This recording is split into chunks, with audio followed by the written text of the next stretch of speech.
Hi, it's Hope and welcome to the video. Firstly, I will point out if it looks like I'm sweating, it is because I am. My room is so hot when I have the fans turned off, and obviously I prefer to film with very few fans on so there's not as much background noise. But that is not what we are here to talk about. We are here to haul some books. So this is pretty much what, March and April's hauls, I think. All the books I've hauled since the last time I did a haul, pretty much. That's honestly probably what I might title this. So we'll just go through. I have them sorted in various piles of places I got them from and roughly in the order. So I will say where I got them from, as well as a little bit about the book. If I've read them, if I haven't, I might just read the back of the book or do a little spiel of what I do know about it. So the first two books I'm going to start with, I have read, and those are Covet and Court by Tracy Wolff, book 3 and book 4 in the Crave series, which the first book is Crave, which I could have grabbed, but Crave basically is a YA paranormal series where we are following Grace, who she ends up having to move to Alaska to attend this boarding school ran by her uncle after her parents pass away, and little does Grace know that this is actually a school for paranormals, and it's her navigating this new school while also somebody's out to get her. And so obviously we have book 3 and book 4. Book 5 will also be shown later in this, but I bought these from Book Outlet. This is the Target exclusive edition, so it has like the Vampire Court end pages, and then this is the Books A Million edition, which has the Witch Court end pages. So these are technically special editions, although I literally paid $9 for them from Book Outlet, like $9 each or something like that. I think it came to like 25 something with the shipping, which is honestly cheap in my opinion for $2. Then the next are two books that I got late, I think late in April, from my friend Mac, as a late birthday gift, and those two books are Trick 6 Venom by Penelope Douglas. This is and we have the note falling out. This is a female-female romance where we are following Liv and Clay, and they don't like each other.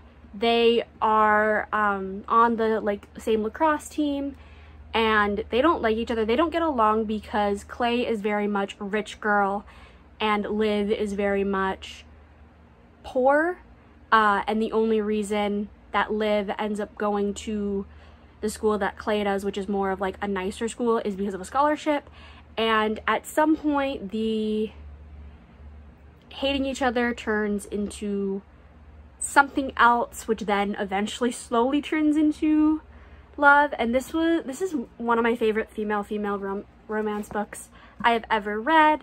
This is the book that got me and my friend Mac to be friends. So I literally almost cried when I pulled it out of the package because Mac just knows me so well, and this is the book that got us to be friends. So I'm so happy to own it, and I didn't realize how chunky it is until now, but I'm happy to have it. And then the next book that Mac got me was A Million Kisses in Your Lifetime by Monica Murphy. I will just read the back because I honestly don't know much about this. But Ren Beaumont is many things. Beautiful, smart, sweet, innocent. At Lancaster Prep, the girls love her. They all want to be her friend. Only I see Ren for who she really is. A repressed little virgin who keeps her feelings locked up so tight she's probably close to bursting. She thinks she's above all of us, even me. I shouldn't be drawn to her. She's not my type. Until we're forced to work together in class and realize we might have more things in common than we originally thought. Soon enough, I find myself completely obsessed. I will do anything for this girl to make her fall in love with me. Anything. And I am so excited to read this because, again, my friend Mac raves about it. I've heard so many good things, and I honestly want to read it so bad. And it's a chunker, but it's like dark romance, and when in doubt, sign me up. The next are from my birthday book haul that I did in April. Indigo had problems in February and March with their birthday codes, and so in April I was finally able to buy books. I paid, I want to say $96 for all of these books, and these were valued at I think like $180, I want to say, but I got the price down using a $25 gift card from Christmas, $15 worth of gift cards that I just had left lying around, my 20% off birthday code, and then my 10% off that I just get because I'm a Plum Plus member.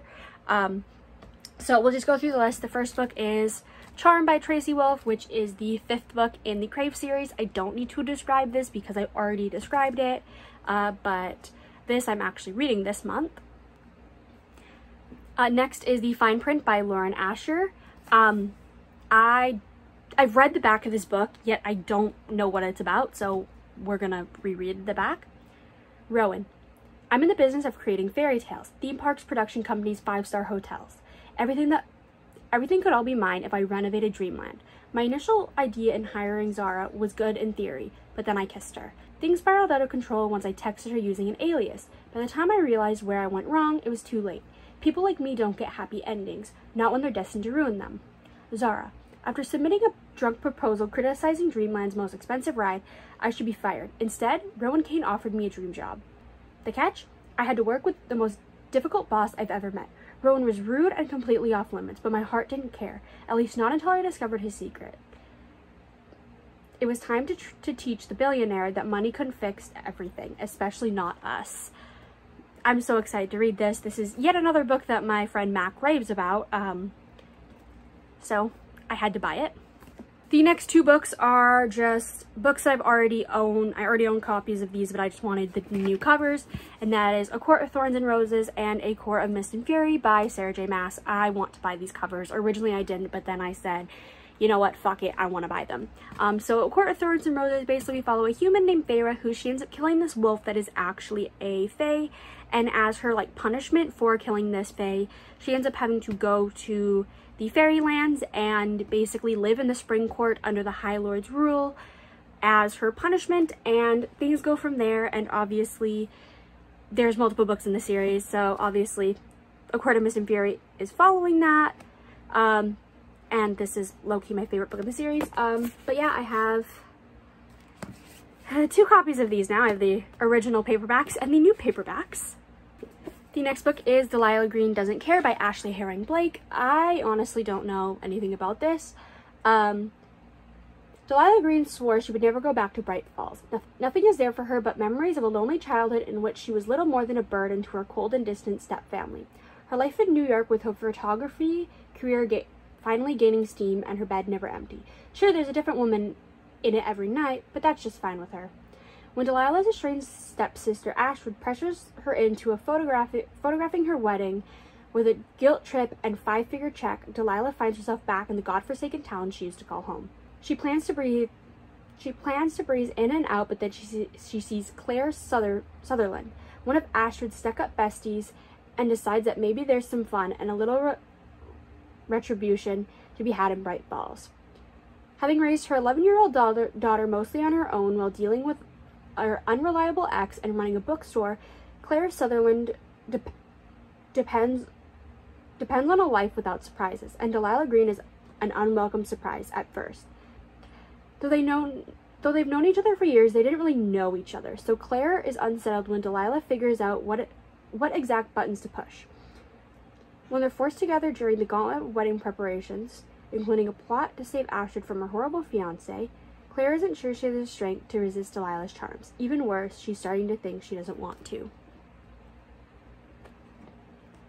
It is a sapphic, like, hate to love with a single mom. Sign me up. I've been meaning to read this forever, and I now have a copy, so I don't have an excuse not to read it.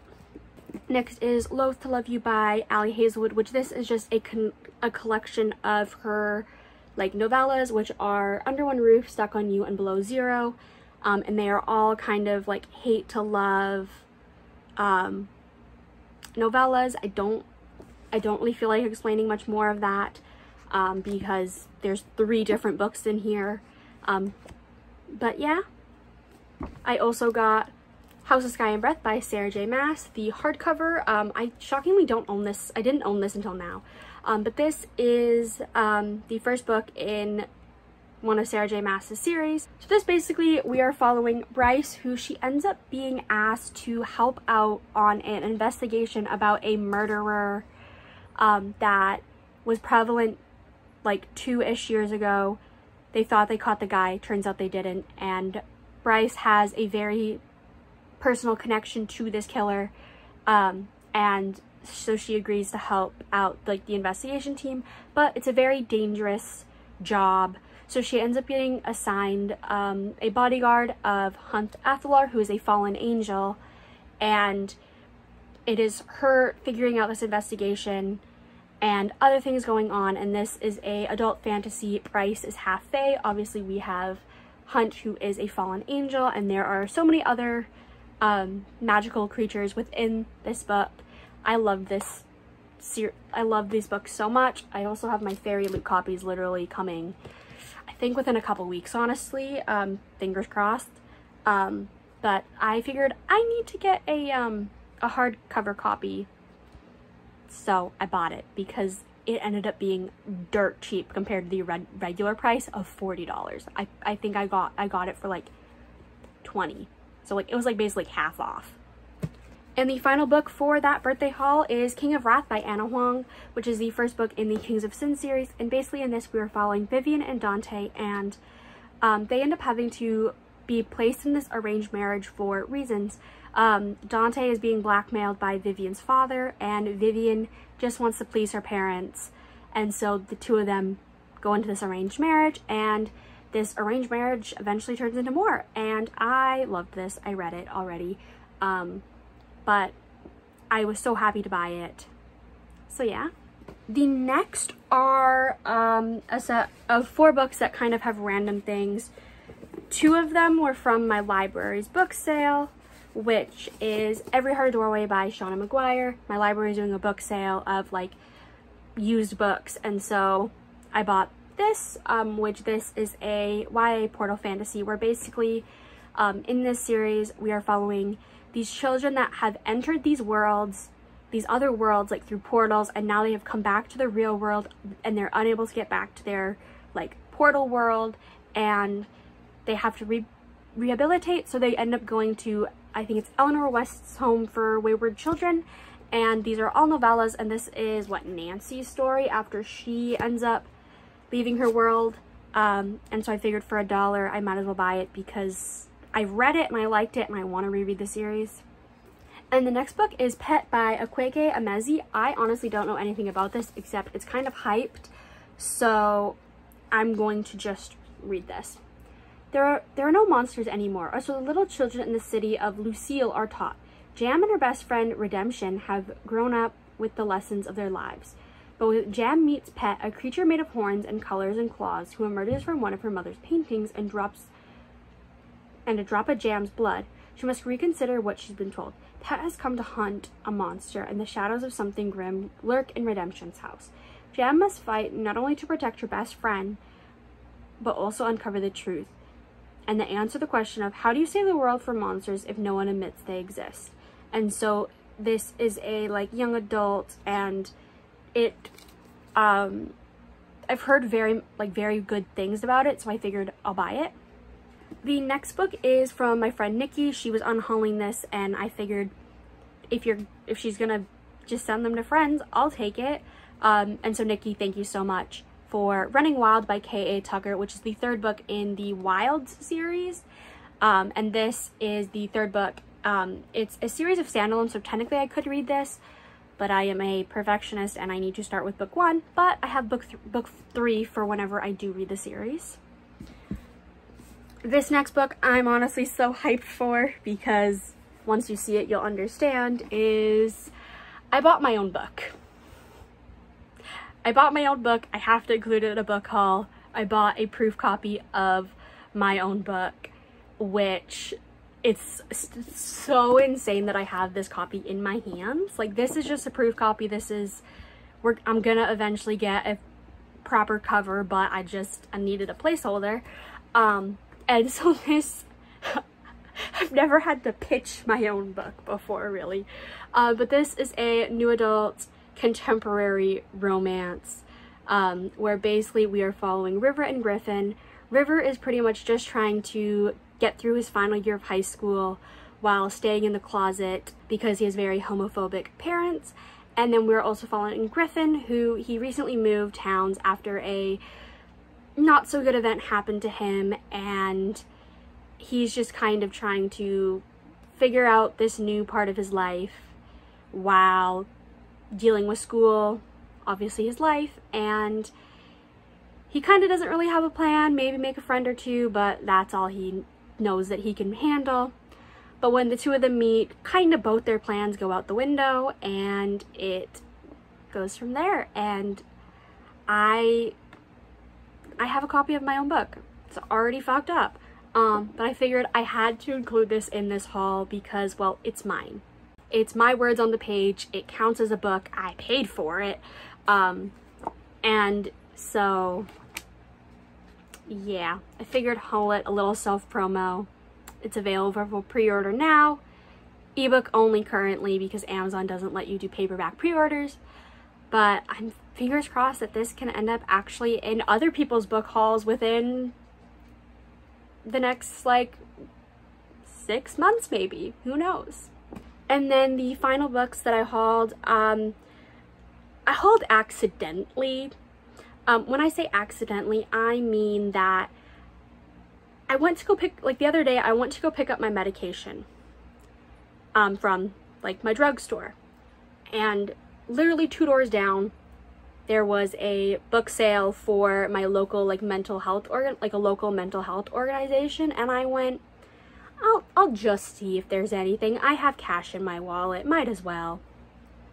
I hauled 4 things, but thankfully I only paid $5 for these 4 things. So the first book is Yes, No, Maybe So by Becky Albertalli and Aisha Saeed. I always forget how to pronounce that name. I know nothing about this. Jamie Goldberg is cool with volunteering for his local state senate candidate as long as he's behind the scenes. When it comes to speaking to strangers, or let's face it, speaking at all to almost anyone, Jamie's a choke artist. There's no way he'd never knock on doors and ask people for their votes until he meets Maya. Maya Raham is the worst Ramadan ever. Her best friends are too busy to hang out, her summer trip is cancelled, and now her parents are separating. Why her mother thinks the solution to her problems is a political canvassing with some awkward dude she hardly knows is beyond her. Going door to door isn't exactly glamorous, but maybe it's not the worst thing in the world. After all, the polls are getting close, and so are Maya and Jamie. Mastering local activism is one thing. Navigating the cross-cultural crush of the century is another thing entirely. And I normally don't read YA anymore. I mean, I have so many YA on my shelf I haven't read. But I have read a couple books by Becky Albertalli, and so I figured I'll give this a shot because I have heard good things about it, and it might be a good like palate cleanser because it will end up being a quick read. The next book is Truly Devious by Maureen Johnson. All I know about this, it's a like thriller of sorts, thriller mystery. Ellingham Academy is a famous private school in Vermont. It was funded by Albert Ellingham after the 20th century tycoon who wanted to make a wonderful place full of riddles, twisting pathways, and gardens, a place he said where learning is a game. In 1936, shortly after the school opened, Ellingham's wife and daughter, Iris and Alice, were kidnapped. The only real clue was a mocking riddle listing methods of murder signed with the frightening pseudonym Truly Devious. It became one of the great crimes of American history. Something like that could never happen again, of course. Years later, true crime aficionado Stevie Bell is set to begin her first year at Ellingham Academy, and she has an ambitious plan. She will solve the cold case. That is, she will solve the case when she gets grip of her demanding new school life, her housemates, the adventurer, the novelist, the actor, the artist, and the jokester. But something strange is happening. Truly Devious makes a surprising return, and deaths revisit Ellingham Academy. The past has sprawled out a grave. Someone has gotten away with murder. So it's kind of like a mystery thriller, and I'm kind of excited about that. The next book is The Deceivers by Krista Simmons, and I know nothing about this, so... Bryn Hitler is desperate to escape her rundown neighborhood and hopeless future for better things at any cost. She spends her free times conning spoiled, entitled rich kids out of their allowances, and any guilt she feels worth is the ultimate goal, college. When she's recruited to the elite mysterious Vale Hall, it seems too good to be true, and maybe it is. Turns out she's brought in for a reason, and it's not her good grades. The director of Vale Hall wants Bryn to put her conning skills to use on a much bigger, riskier targets. Instead of honors English, her assignment reading's a history of scams. She'll be graded on how well she can execute classic hustles and deceptions. But this might be just where Bryn belongs. For the first time, she has what feel like real friends, and there's Caleb, hot, smart, and seemingly really into her.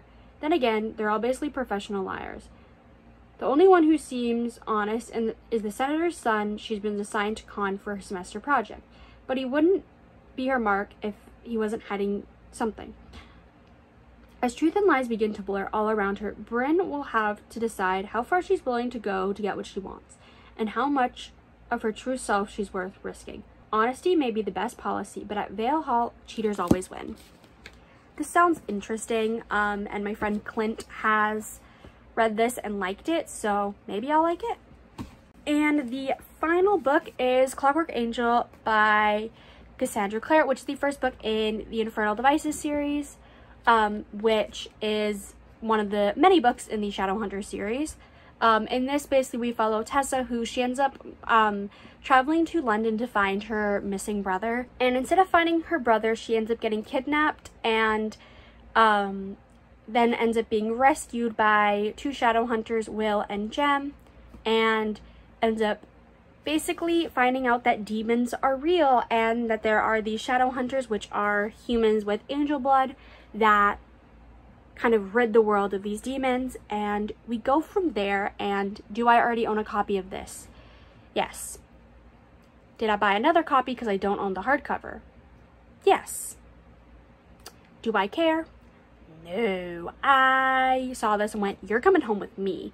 And then I also saw 2 copies of Clockwork Princess, but then I was like, I own 2 copies of that. I don't need another one when it's exactly the same as one I have. But when in doubt, I'm trying to get the hardcovers of these because I love this series, so might as well, especially stating it was $1.25. So yeah, those are all of the books that I've hauled in the last like 2-ish months. I swear it seems like a lot, and it is. I'm not saying it's not a lot, but when you think about it, a lot of them were quite cheap or were gifted to me. Like, I think I've only actually spent maybe like $125, $130 on all of these books, which is not that bad when you realize that there is 1, 2, 3, 4, 5, 6, 7, 8, 9, 10, 11, 12, 13, 14, 15, 16, 17, 18, 19, 20 bucks. So that is honestly fairly cheap when you consider how many books it is and how much it is. Hopefully I won't do a haul for quite a while because I'm running out of space. I have ran out of space on my bookshelf pretty much. So I definitely need to stop buying books unless I start unhauling some. So yeah, but thank you so much for watching. I really hope you enjoyed this video. Don't forget to like and subscribe. It really helps my channel grow, and hopefully I will see you in my next video. Bye!